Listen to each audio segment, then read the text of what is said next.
Have you ever tried asking WikiHow for relationship advice? If you're worried that your girlfriend doesn't love you anymore, sit down and have a heart-to-heart talk with her. Or tried asking Siri to help?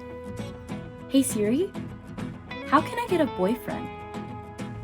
You can't hurry, love. No, you just have to wait. But what about trying ChatGPT? Getting a boyfriend is a personal decision and it can be different for everyone. However, here are some general tips that may help you. You might know ChatGPT for its academic capabilities. Some people might use ChatGPT in a not so academically savory way, but ChatGPT is hush hush hush. But ChatGPT might not deserve the bad reputation it gets. If I need an email written, it's a really quick way to just expedite that process. And it might not be as smart as people make it out to be. It was 10 plus 7 plus 9, and it said 26. No, sorry, it said 25, but the right answer is 26. Oh, so it just completely told you the wrong answer. Yeah, and I was sitting there for 5 minutes being wait, 10 plus 7 plus 9, am I dumb or is ChatGPT wrong? So maybe we should keep the romantic advice to the people. But what is ChatGPT anyways? And how can it write a rap about Costco in the style of Megan Thee Stallion? That's right, I'm a Costco queen. Got everything I need.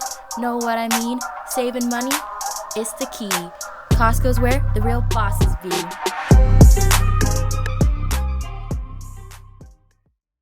The GPT in ChatGPT stands for Generative Pre-trained Transformer, which basically means that it can write human-like text in response to the input it receives. ChatGPT falls into the category of what's called large language models, LLMs. So ChatGPT 4 just came out and it's an even bigger one. And these kinds of models have been around for a long time.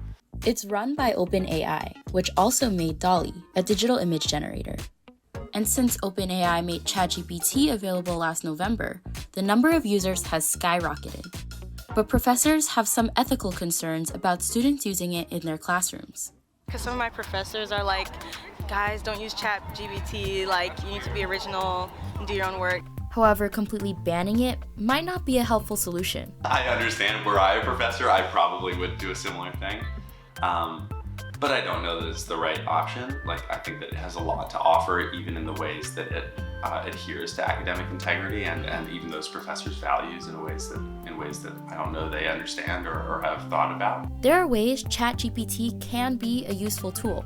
Non-native English-speaking faculty can use it for writing scientific abstracts, especially because 95% of abstracts are written in English.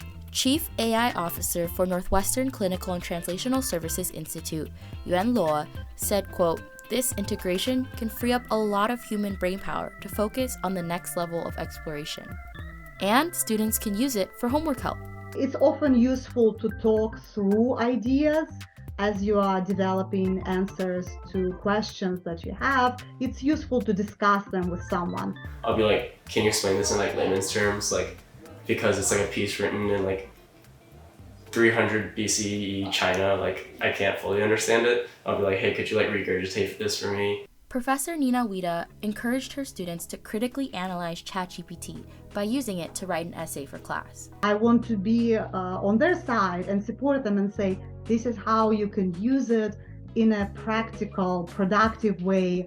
Students found that their bibliographies and some quotes were completely made up. It was a very powerful, eye-opening experience to realize that a ChatGPT generated paper may sound very smooth, very eloquent and professional, but in fact, it is not based in real research.